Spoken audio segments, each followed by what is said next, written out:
자, 총정리 이론 강의, 부동산 국어 두 번째 시간입니다. 첫 시간의 강의 재미있게 들으셨죠? 첫 시간 강의를 이어서 진행하겠습니다.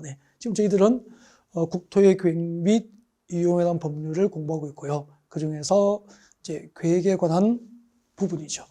이때 계획은 우리나라 국토를 개발하고 이용하고 보존하기 위한 각종 행정계획에 관한 사항을 이제 공부하는 파트다라는 거죠. 자, 그러면은 이 법, 즉 국토계획국에서 공부하게 될 각종 행정계획, 국토계획에는 이제 광역도시계획과 도시군계획과 그리고 도시군계획에는 두 가지가 있죠. 도시군기본계획과 도시군관리계획이 있다 그렇게 했죠. 광역도시계획은 지정된 광역계획권 단위로 장기적인 발전 방향과 목표를 제시합니다.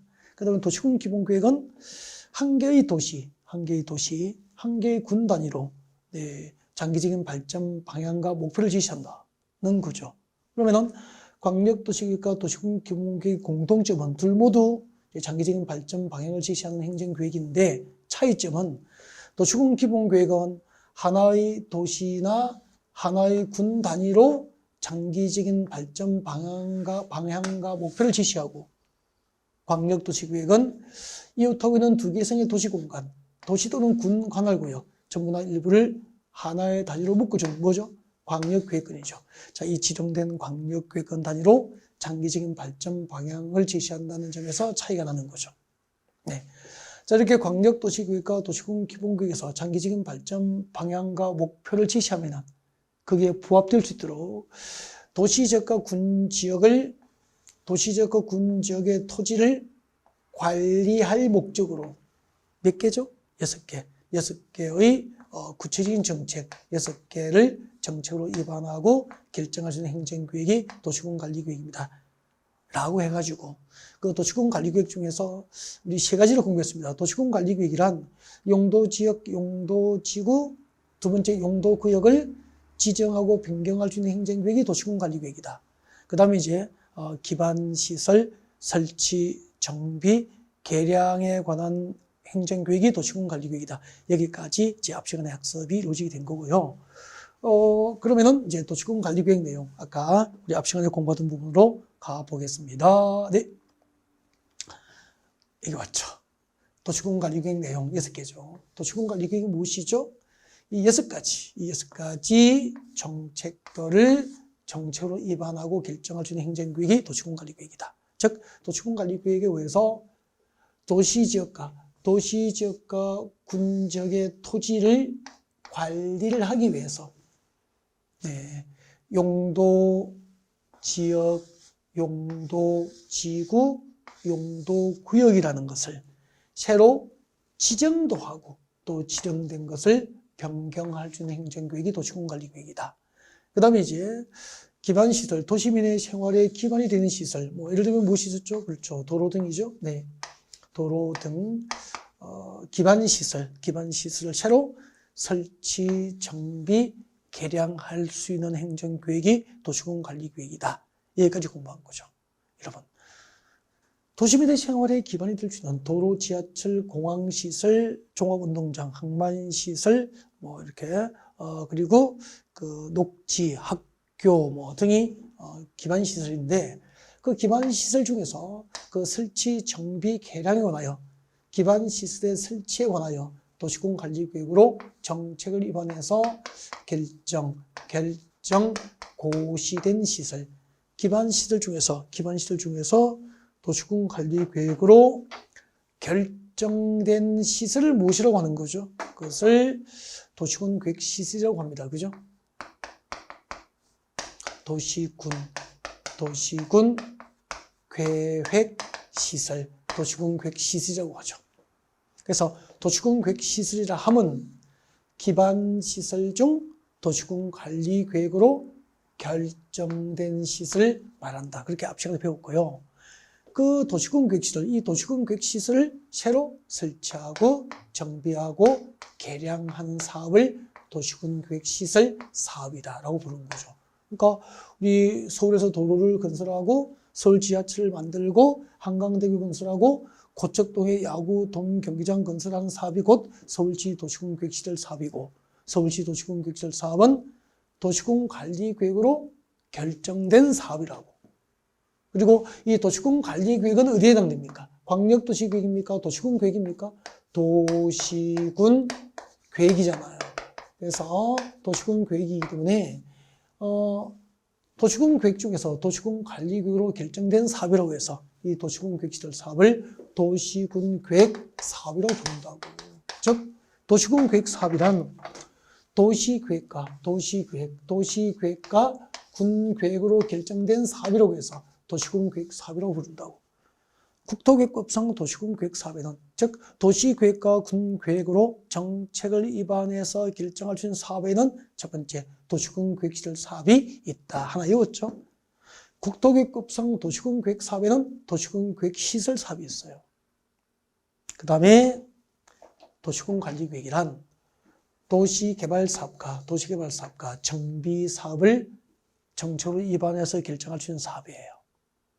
도시개발사업은 신도시를 개발하는 사업이에요. 대규모 유통단지를 조성하거나 주택단지를 조성하거나 산업단지를 조성하거나 이런 것은 전부 도시개발 사업이 되는 거죠. 그죠? 그 도시개발 사업은 신도시를 개발하는 사업은 국토계획법상 도시군 관리계획으로 정책을 입안해서 도시개발 사업이 결정이 돼요. 그리고 신도시를 개발됐어. 아파트 위주로 신도시를 개발됐어. 아파트 위주로 신도시가 개발됐다고. 30년, 40년, 50년이 지나면은 건물은 노후화되고 구조 안정성 문제가 유발될 수 있죠. 그러면은 재건축해야 되잖아요. 근데 재건축 사업이 무슨 사업이죠? 정비사업. 그죠? 도시와 주거환경을 정비한다. 그래서 재건축 사업은 정비사업이죠. 이 정비사업은 이제 도시비 주거환경 정비법. 나중에 우리가 공부하게 돼요. 도시개발법은 도시개발 사업에 관하여 학습하게 되는 법이고, 정비사업에 관하여 학습하게 될 법이 도시비 주거환경 정비법인데, 도시비 주거환경 정비법상 정비사업은 세 가지가 있어요. 우리가 알고 있는 주거환경 개선 사업과 재개발 사업과 재건축 사업.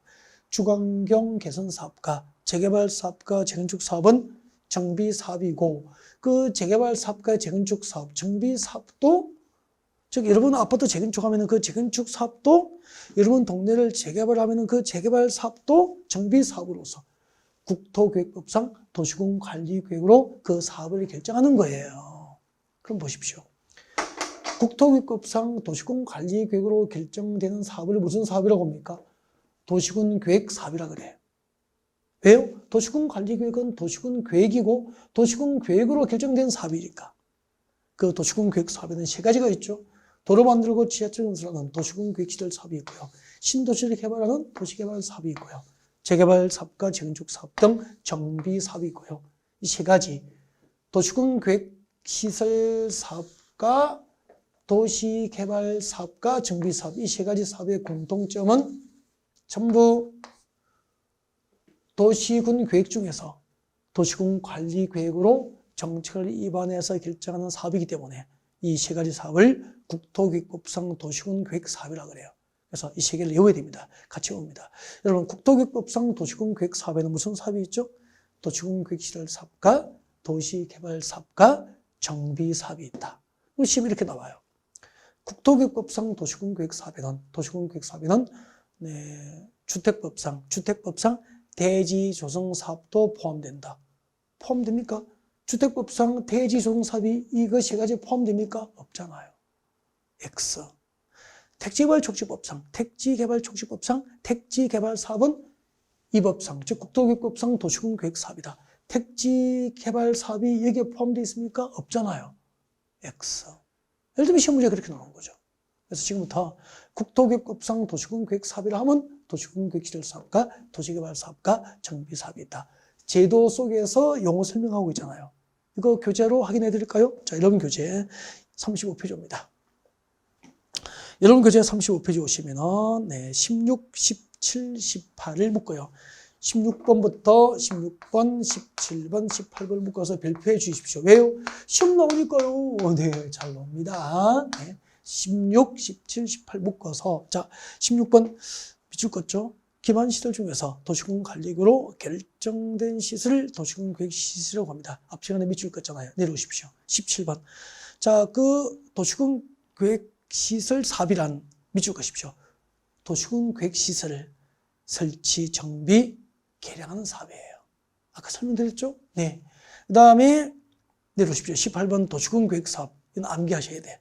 자, 도시군 관리 계획을 시행하기 위한 다음 사업을 도시군 계획 사업이라고 그래요. 그래서 국토교육법상 도시군 계획 사업에는 밑줄 그으십시오. 도시군 계획시설 사업과 동그라미 2번 도시개발법상 도시개발 사업과 동그라미 3번 도시 및 주거환경정비법상 정비 사업이 있고, 그때 정비 사업 밑에 적어요. 그때 정비 사업은 몇 개가 있죠? 정비 사업은 3가지가 있어요. 적으세요. 1번 주거환경 개선 사업이 있어요. 나중에 다 배워요.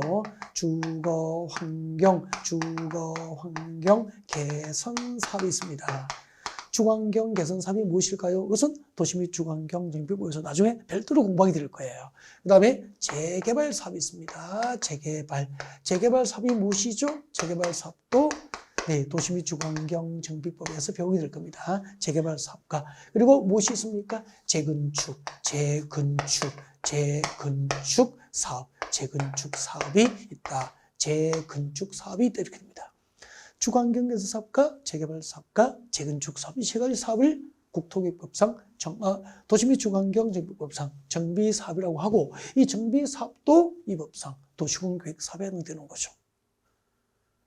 그래서 국토교육법상 도시군 계획 사업에는 도시군 계획시설 사업과 도시개발 사업 그리고 정비 사업. 근데 정비 사업은 주거환경 개선 사업과 재개발 사업과 재건축 사업. 그래서 도시군 계획시설 사업과 도시개발 사업과 이것이 개 주거환경 개선 사업과 재개발 사업과 재건축 사업은 전부 국토교육법상 도시군 계획 사업이 되는 거예요. 아하. 국토교육법이 뭐죠? 국토의 계획 및 이용에 관한 법률을 약칭해서 도시군 계획 사업이다 라고 하는 거예요. 네. 그 다음에 자, 도시군 관리 계획이란 4번째죠. 도시군 관리 계획이란 5번째. 지구 단위 계획입니다. 지구 단위 계획의 수립 및 변경, 그리고 지구 단위 계획구역, 지구 단위 계획구역의 지정과 변경을 결정할 수 있는 행정계획이 도시군 관리 계획이에요.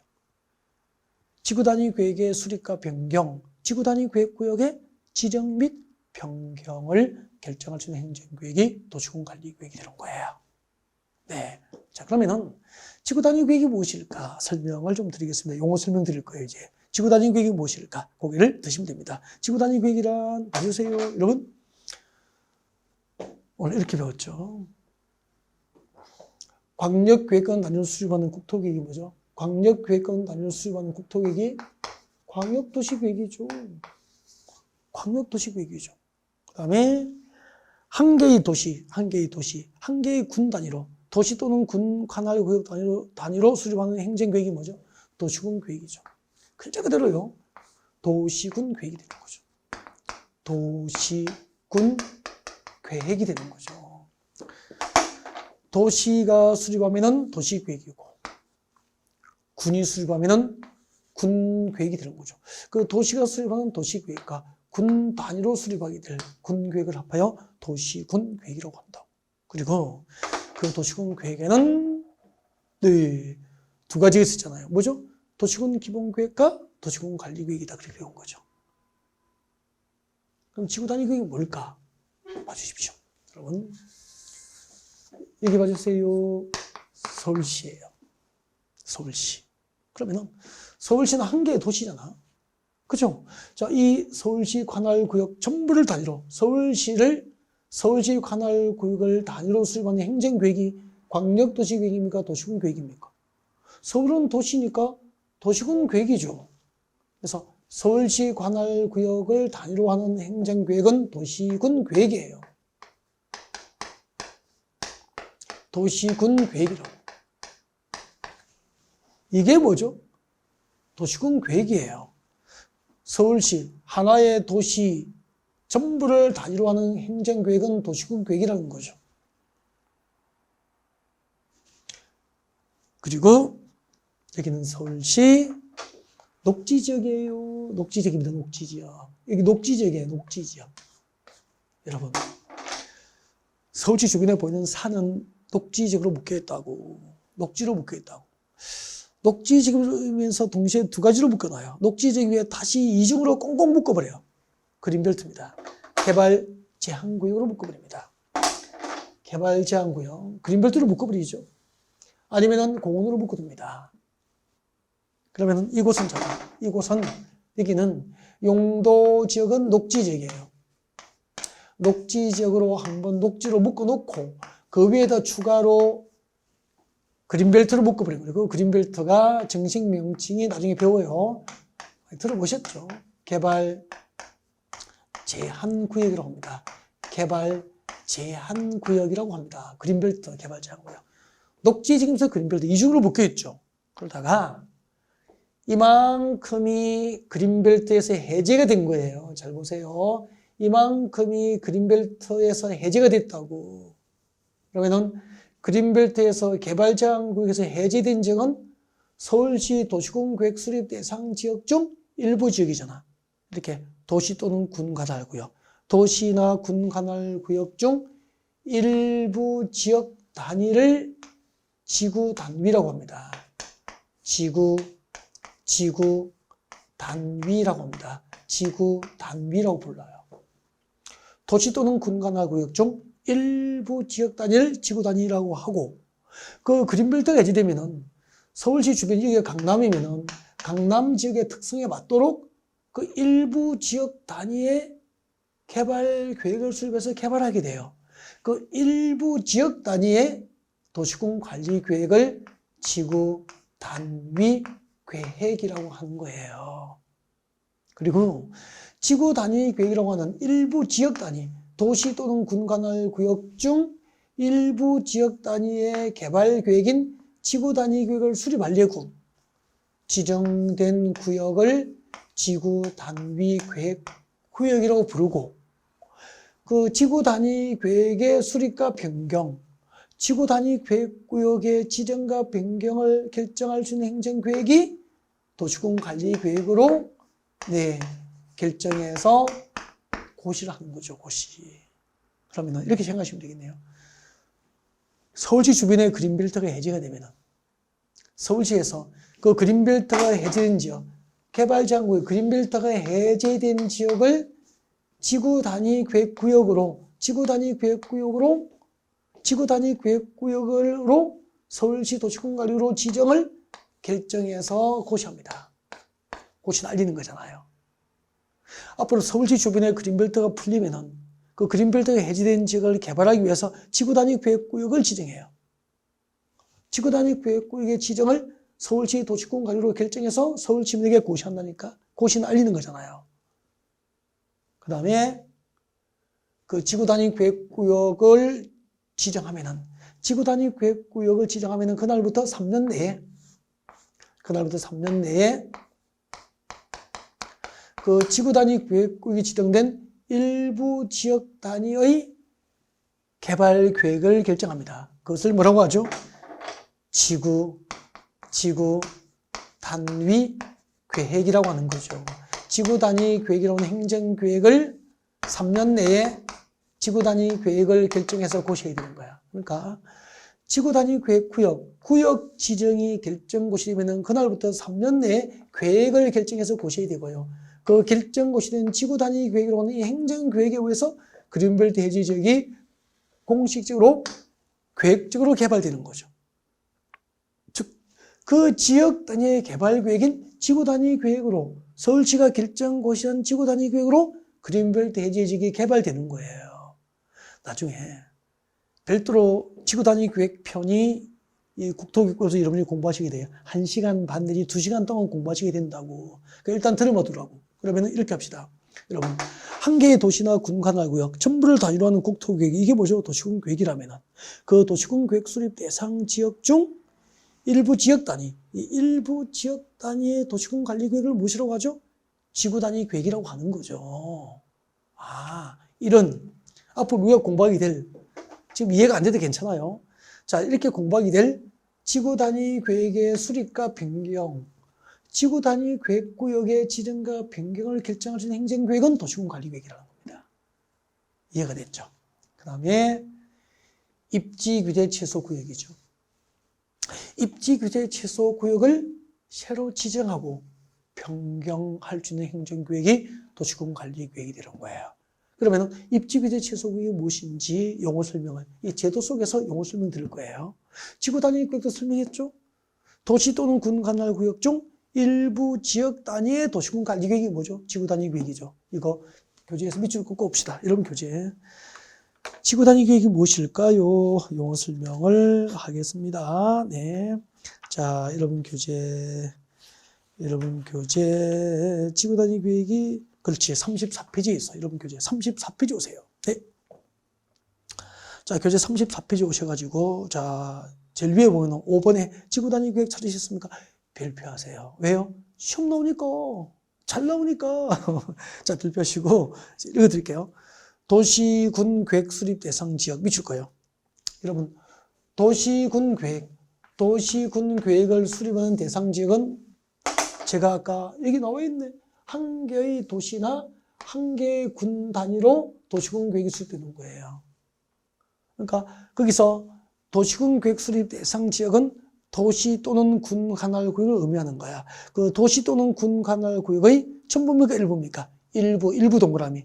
일부를 동그라미 해서 일부 위에 별표하세요. 왜요? 중요하니까. 그 일부에 대하여 다음 손 떼세요. 이제 여기까지 밑줄 꺼놓고 도시군 계획 수립 대상 지역의 일부에 대하여까지 밑줄 거예요.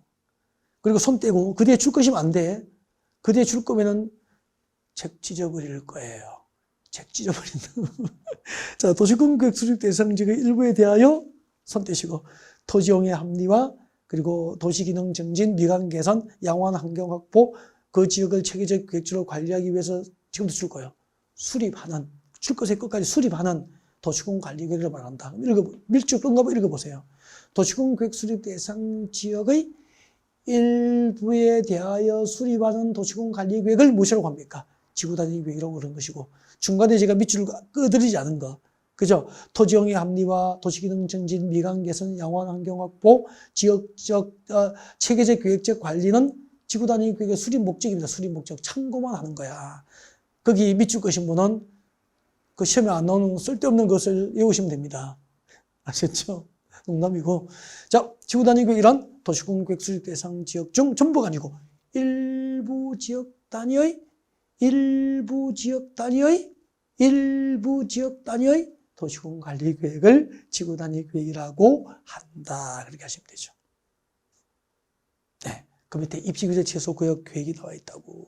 자, 입지규제 최소구역 계획이 나와 있는데 입지규제 최소구역이 무엇인지는 그 교재를 읽어보십시오. 여러분 한번 읽어보십시오. 지금 여러분 책 보고 싶죠? 보고 싶으니까 그래 제가 10초 여유 드리겠습니다. 읽어보십시오. 네.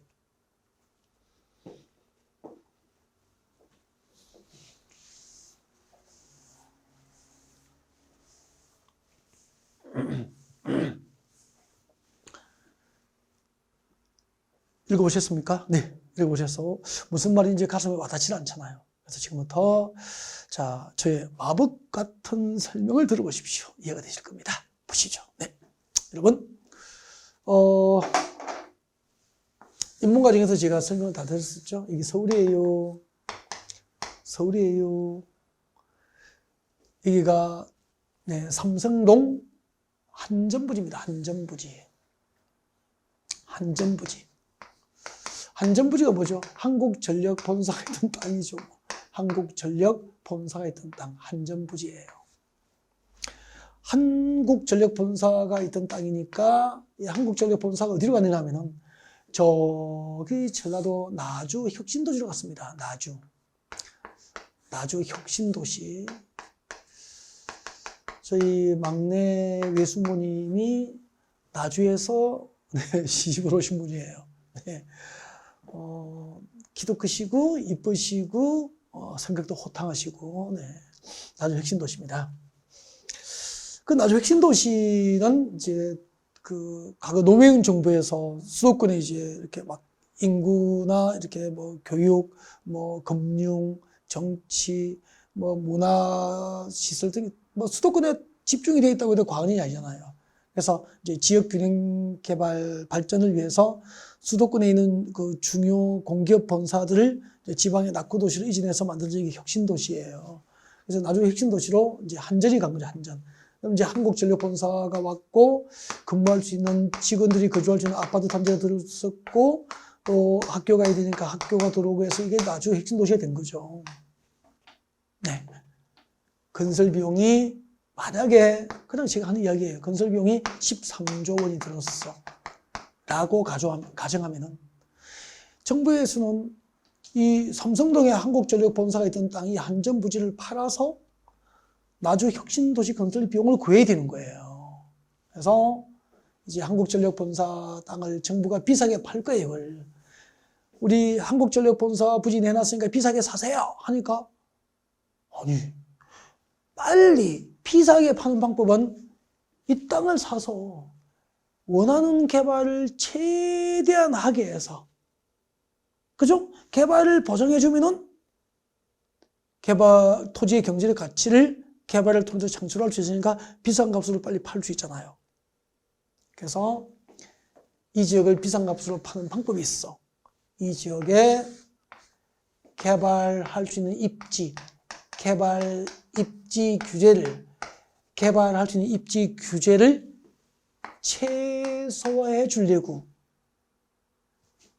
지정하는 구역을 입지 규제 취소구역이라고 하는 거죠. 따라해봐요. 입지 규제 취소구역이 뭐죠? 저는 항상 개념에 대해서, 용어에 대해서 용어 정의가 이루어졌다면 책 보지 않고 말하는 연습을 좀 하시게 해요. 용도지구가 뭔지 책 안 보고 말해야 되고요. 입지 규제 취소구역이 무엇인지 책 보지 않고 말해야 되고요. 그죠? 도시개발 사업이 무엇인지, 정비 사업이 무엇인지, 도시군 계획시설 사업이 무엇인지, 도시군 계획 시설이 무엇인지, 기반 시설이 무엇인지 배우서는 책 보지 않고 말하는 연습을 좀 하셨으면 좋겠다는 겁니다. 결국 반복이에요, 반복. 그죠? 조금 공부하다가 힘들다고, 어렵다고 포기해버리고, 그죠? 아니, 공인중개사 자격증 솔직히, 여러분, 학교 다닐 때 공부 잘하면은 사회에 나가서, 그죠? 무슨 일을 하든지 자기가 하고 싶은 일을 할 확률이 높아지잖아요. 공부를 잘하면은. 공부를 잘해 변호사 하고 싶으면 변호사 하는 거고, 선생하고 싶으면 선생하는 거고, 엔지니어, 연구자가 되는 연구과학자가 되는 거고, 공부 잘해야 되는 거잖아요. 그러니까 공부 잘해야 이렇게 사회에서 자기가 원하는 일을 하면서 잘 살 확률이 높잖아요. 공인중개사 공부하시는 분들도 열심히 공부하는 프로 수험생이 합격하고요. 처음엔 다 어렵죠. 처음부터 이해되는 사람이 있겠습니까? 한 번 들을 때 30% 이해하고, 두 번 들을 때 50% 이해하고, 세 번 들을 때 70% 이해하고, 네 번 들을 때 80% 이해하고, 5번 들어서 90% 이해하면은 성공하는 거 아닙니까? 저는 그렇게 생각합니다.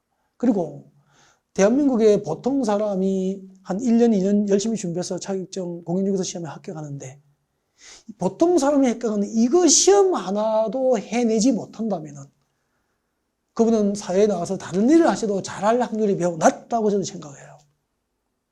제 이야기가 틀린 거 아니죠.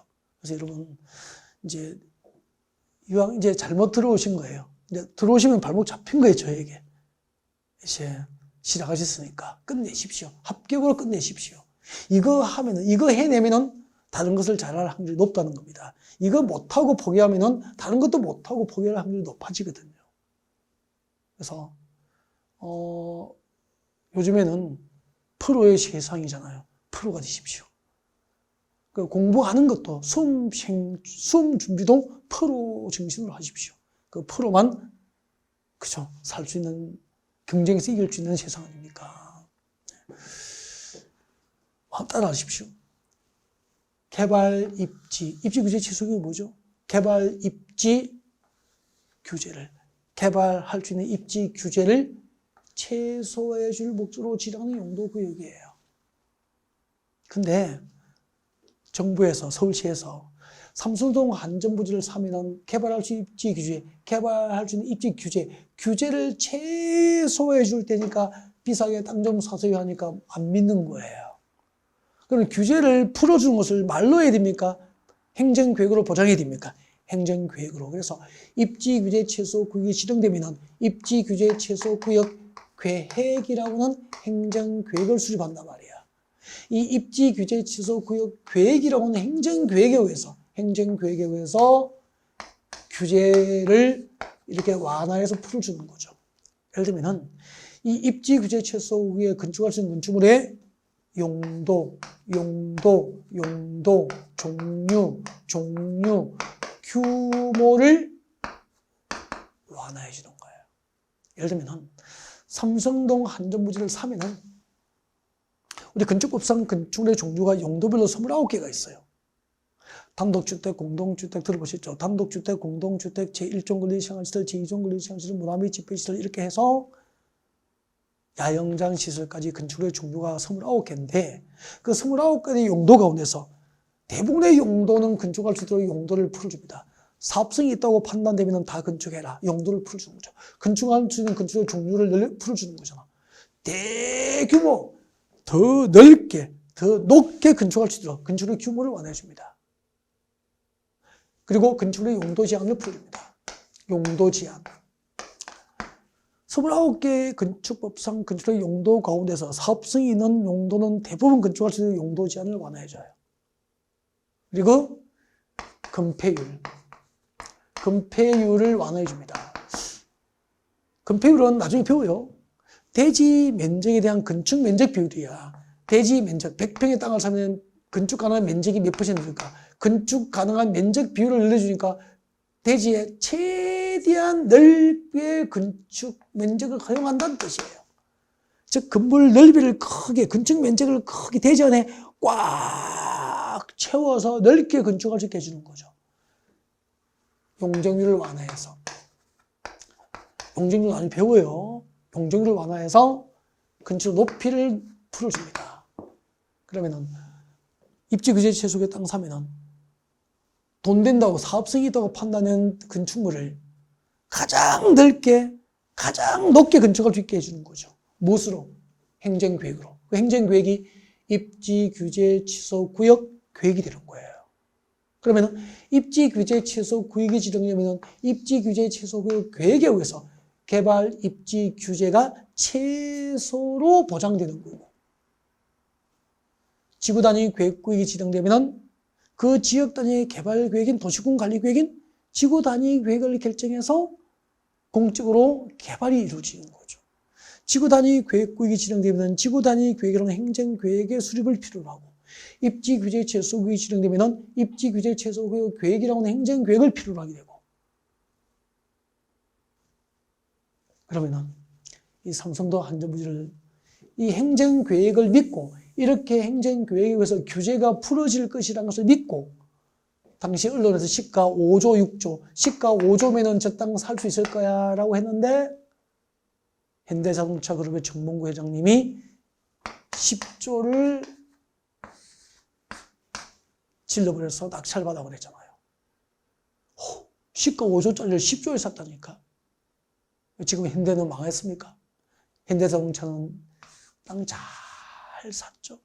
행정계획으로 이 지역에 대한 규제가 다 풀어져 버렸기 때문에 우리나라에서 제일 높은 빌딩을 29개 용도 가운데 사업성이 있는 건 돈 되는 용도는 다 건축할 수 있고, 업무 용도의 빌딩에다가 아파트 주거 용도도 넣고, 이때 평당 아파트 분양가가 평당 1억씩 막 이렇게 할 거예요. 제1롯데월드의 주거 용도는 6천만 원 정도 분양됐거든요.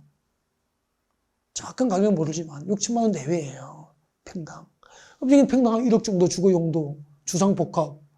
아파트라고 하진 않아요. 주상복합 아파트로 부르진 않아요. 주거 용도 아파트가 들어있습니다. 세계적인 특 1급 호텔, 숙박시설 들어가겠네요. 숙박. 판매시설, 백화점 들어가겠죠. 백화점. 관광 숙박시설, 호텔, 관광호텔인데 카지노 들어갈 수 있죠. 문화시설, 컨벤션 시설 들어갈 수 있겠죠. 도시지역에서 복합적인 토지용이 정진되고, 도시 정비가 촉진되고, 지역 거점이 육성될 수 있는 거 아닙니까? 이런 입지 규제 최소 구역을 새로 지정도 하고 변경을 결정할 수 있는 행정계획이 도시군 관리계획이고, 입지 규제 최소 구역 계획의 수립과 변경을 결정할 수 있는 행정계획이 도시군 관리계획이라는 겁니다. 지금까지요. 국토교육법상 도시군 계획 중에서 도시군 관리 계획에 의해서 정책으로 입안되고 결정될 수 있는 대상 6개를 설명한 거고요. 결국 이것들 용도지역편, 용도지구편, 용도구역편, 도시군 계획시설 4편, 그리고 지구단위 계획과 입지규제 최소구역편, 이런 것들로 지금 우리가 공부하게 될 국토의 계획 및 이용에 관한 법률이 이것들로 과목이 구성되어 있는 거예요. 대충 앞으로 우리가 국토교육에서 공부하게 될 내용이 무엇인지 아셨죠? 이제 여기서 들어간다고 그랬잖아. 강론에 들어가서 용도지역편에서 용도지역의 의의, 용도지역의 종류, 용도지역별 지정 목적, 용도지역 안에서 행위 제한, 용도지역 안에서 건폐율, 용도지역 안에서 용적률, 이렇게 공부하게 된다고 그러지. 아셨죠? 네, 지금까지 앞으로 공부하게 될 국토교육부에서 공부하게 될 각종 행정계획에 대해서 공부를 해본 거죠. 그러면은 이제 앞으로 돌아가 봅시다. 앞으로 돌아가서 정리를 한번 해봐요. 자, 여러분 교재에는 이제 일단 34페이지 밑줄을 긋겠습니다. 34페이지에 6번 오세요. 6번. 입지규제 최소구역 계획 금방 설명했잖아요. 그죠? 입지규제 최소구역에서의 토지의 이용과 건축의 용도, 건폐율, 용적률, 높이 제한에 관한 사항 등 입지규제 최소구역 관리에 필요한 사항을 정하기 위해서 수립하는 도시군 관리 계획을 입지규제 최소구역 계획이다라고 하게 됩니다. 그래서 5번과 6번 지구단위 계획과 6번 입지규제 최소구역 계획은 전부 도시군 관리 계획의 일종, 도시군 관리 계획 중 하나의 종류가 된다 이 말이에요. 이해가 됐습니까?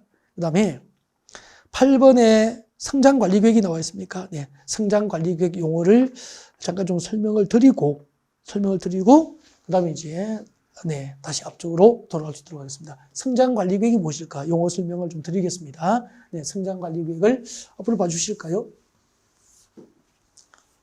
물론 나중에 이제 성장관리계획 파트도 뒤에 그 파트가 준비되어 있기 때문에 우리가 강론에서 공부를 하시게 되는데 잠깐 용어 정의를 이제 성장관리계획에 대해서 잠깐 설명을 좀 드리고 다시 복귀를 하도록 하겠습니다. 여러분 교재 몇 페이지 하고 있죠? 34페이지 용어 정의에서 8번 성장관리계획이고 별표하시고요. 제도가 신설은 아니고 개정이죠. 사실상의 신설 개정 된 건데 한 3, 4년 됐고요. 요즘에 출제가 핫하죠. 성장관리계획이 무엇일까? 용어 설명 좀 드리겠습니다. 봐주십시오. 성장관리계획이죠. 성장관리계획. 성장관리계획이 무엇일까요? 제가 어느 정도 수준으로 여러분들이 요구를 하느냐 하면은 성장관리계획이 무엇인지 수업을 들으시고요. 책을 안 보고 말하는 연습을 좀 하십시오. 즉 손님이 나중에 여러분이 공인중개사가 되면 부동산 전문가잖아. 그 부동산 공부한다고 하면은 주변에서 이렇게 이야기하시는 분 계시죠. 그죠? 옛날 이야기예요. 뭐 사기꾼들이 나오고 뭐 약간 사기서 옛날 얘기예요. 정말로 민법, 그죠? 부동산 공법, 공인중개사법, 그죠? 등기법, 그죠? 지적법, 그 다음에 세법, 법률 전문가죠. 부동산에 대한 법률 전문가, 고도의 전문 지식으로 모장된 사람만 합격하는 시험이에요. 그러니까 1년, 2년 축 짜고 하잖아요. 30만 명이 시험 치면은 3만 명 내외, 그 10% 15%가 합격하는 시험. 합격률이 20% 넘지는 않잖아요. 그죠? 성장관리계획이 무엇일까? 수업 듣고, 제가 개인적으로만 이렇게 눈을 지금, 그러니까 온라인 상이 아니면 이렇게 개인적으로 물어보고 싶다니까. 네. 자, 성장관리계획이 무엇인지 책 보지 않고 말할 수 있을 정도로 이해하십시오. 설명 들으십시오. 적지 말고요. 서울시. 도시적이죠. 도시적이에요. 여러분, 옛날에는 그 공부가 선생은 쓰고 우리는 노트에 적고, 그 다음에 이제 필기한 거 설명 듣고 했잖아요. 읽어가면서 선생님이 설명해 주잖아. 요새 세상이 바뀌었죠. 그래서 한 50대, 60대는 옛날 방식으로 자꾸 선생이 칠판문에 글만 쓰면 따라 쓰려고 그래. 안 보인다 그러고 못 알아보겠다 그러고 막 그런 얘기 많이 한단 말이에요. 지금 그런 시대가 아니고요. 네. 책도 이북이 나오잖아. 그죠? 프린트 없이 다 공부하는 세상이고요. 왜 적어? 지금 인터넷 강의로 계속 반복해서 설명드리면 다 할 수 있는 건데. 옛날엔 그런 매체가 없으니까 적어놓고 공부를 했지만 지금은 그런 시대가 아니기 때문에 최소한의 필요한 메모만 하시면 돼요. 그리고 저는 그냥 기본서 책 한 권이면 돼요. 그 책에다가 밑줄 긋고 필요한 메모만 하시면 된다 이 말이에요. 따라 적으려고 하지 말고 설명 들으시면 됩니다. 아셨죠? 네. 또 이렇게 필기하실 필요가 없습니다라고 또 섭섭해 한다고 못 쓰게 한다고 필기 검사하고 자격증 주는 게 아니고 아셔야 돼요. 시험 쳐야 된다니까. 시작하겠습니다. 서울이잖아요. 도시지역이에요. 아까 잠깐 들어보셨죠? 도시지역은 도시공관리계획으로 용도지역이 지정됩니다. 주거지역, 상업지역, 공업지역, 녹지지역 이렇게 되잖아요. 녹지지역 이렇게 되지. 그러면은 주거지역, 상업지역, 공업지역, 녹지지역. 그죠? 이렇게 된다고. 그러면은 녹지지역은 녹지 보전이 목적이에요. 녹지 보전. 보전 목적이죠. 개발 목적이 아니고 개발이 유보되어 있거나 보전할 목적으로 용도 지정된 땅이에요. 근데 분명한 것은 서울에서 주거지역, 상업지역, 공업지역으로 용도지역이 지정된 지역은 주택단지나 유통단지나 산업단지로 이미 대부분 개발이 완료됐어요. 즉 개발 목적으로 지정된 땅이고 주거지역, 상업지역, 공업지역은 개발 목적으로 용도 지정된 땅이고 대부분이 개발이 완료돼 있죠. 즉 서울시 주거지역에 땅 사서 택지 개발할 곳 남아있지 않다는 겁니다. 대부분 건물 지어버렸잖아요. 상업지역 마찬가지고 공업지역 마찬가지고 녹지지역만 남아있다고 대부분. 그리고 나가자고 행정구역은 서울시인데 용도지역이 도시지역이 아닌 관리지역과 농림지역과 자연환경보전지역 나중에 배울 거예요. 그럼 여기는 관리지역, 농림지역, 자연환경보전지역은 도시지역 밖이라고. 도시지역 외에. 여러분 잠깐 그림 보세요. 여기는 도시지역이고 여기는 도시지역 외의 지역. 도시지역 외의 지역에는 용도지역이 관리지역과 농림지역과 자연환경보전지역이 있다고. 이거 관리지역, 농림지역, 자연환경보전지역은 처음 들으면 조금 이따 배울 거예요. 관리지역, 농림지역, 자연환경보전지역이 있다고만 그냥 한번 들어보시라고 안 적어도 돼요. 자, 그럼 봐요. 잘 보세요. 지금 서울시청에 가면은 서울시 행정구역 안에서 땅 사서 택지 개발하겠다, 유통단지 조성하겠다, 산업단지 개발하겠다고 허가 신청된 지역은 주로 주거지역, 상업지역, 공업지역입니까? 녹지지역과 도시지역이 외지역입니까? 행정구역은 서울이어도 녹지지역으로 용도가 지정되어 있거나 도시지역이 아닌 곳에서 대부분 개발허가 신청이 여기서 이루어진다고. 그래서 주거지역, 상업지역, 공업지역은 성장, 개발이 없다는 거죠. 개발이. 커야 될 키가 다 커버린 거예요. 사람으로 치면은. 이쪽은 아직까지 개발 안 되고 미개발된 상태로 남아있다고. 그래서 녹지지역, 관리지역, 농림지역, 자연환경보전지역 이 개발되지 아니한 곳에 누군가가 땅 사서 택지 조성하겠습니다. 산업단지 조성하겠습니다. 유통단지 조성하겠다고 서울시청의 개발허가 신청이 여기에 집중되어 있는 거죠. 이렇게 녹지지역, 관리지역, 농림지역, 자연환경보전지역의 성장한 개발이 개발. 녹지지역, 관리지역, 농림지역, 자연환경보전지역의 개발을 관할 시청군청에서 관리를 하려고 수립하는 행정계획을 성장관리계획이라고 하고 그 성장관리계획을 수립할 목적으로 지정하는 구역을 성장관리계획구역이라고 하는 거예요. 여러분 녹지지역, 관리지역, 농림지역, 자연환경보전지역의 성장을 관할 시청군청에서 관리하려고 수립하는 행정계획이 뭐죠? 성장관리계획이에요. 그 성장관리계획으로 성장관리계획 내용, 성장관리계획으로 이 성장관리계획 구역 안에 개발허가 신청하면 개발허가만 해주는 게 아니고 공장 짓고 아파트 지을 수 있도록 유통까지 조성할 수 있도록 개발 허가만 해주는 게 아니고 이 지역에 필요한 도로, 상하수 시설 등 기반시설 배치, 기반시설 배치, 규모에 관한 사항을 성장관리구로 정합니다. 즉, 이 지역의 녹지지역과 관리지역과 농림지역, 자연환경 보존지역에 개발이 허가만 해주는 게 아니고 여기다가 도로, 상하수 시설, 공원, 녹지, 학교 등 기반시설 배치해 주는 거죠.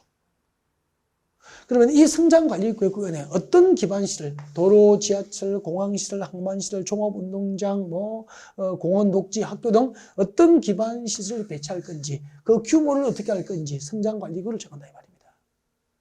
그리고 이 지역의 지역적 특성에 맞는 계획적 개발을 유도하기 위해서 이 지역은 주로 주거용도 위주로 개발을 해줄 거야. 그럼 여기는 주택만 지을 거 아니에요. 전원주택이나, 그죠? 아파트 단지 등등, 한옥마을 등등 주거용도 위주로 개발을 해줄 거야. 그러면은 공장 못 들어오게 규제해 줄 수 있잖아. 난개발을 막을 수 있잖아요. 대규모 업무용도의 빌딩을 못 짓게 규제해 줄 수 있잖아. 축사 못 들어오게 해줄 수 있잖아. 그럼 주택만 들어오는 거죠. 전원주택 주변에 공장이 들어오고 축사를 지으면 전원생활이 안 되잖아요. 그리고 여기는 주로 유통시설, 상업시설 위주로 개발을 해줄 거예요. 그럼 이 공장 못 들어오고 주택 못 들어올 거 아니야. 여기는 농수산 관련 시설 위주로 개발을 해줄 거야.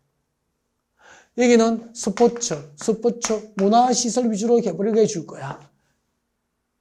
첨단 산업시설 위주로 개발을 해줄 거야. 이렇게 하면 난개발을 막을 수 있잖아. 지역적 특성에 맞는 계획적 개발이 유도될 수 있도록 건축물의 용도를 제한합니다. 블록별로 건축물의 용도 제한, 건축물의 용도 제한에 관한 사항. 그리고 이렇게 말 잘 들으면은 건폐율과 용적률을 특별히 완화해서 조금 더 넓게 건축하고 조금 더 높게 건축할 수 있도록 해주는 거죠.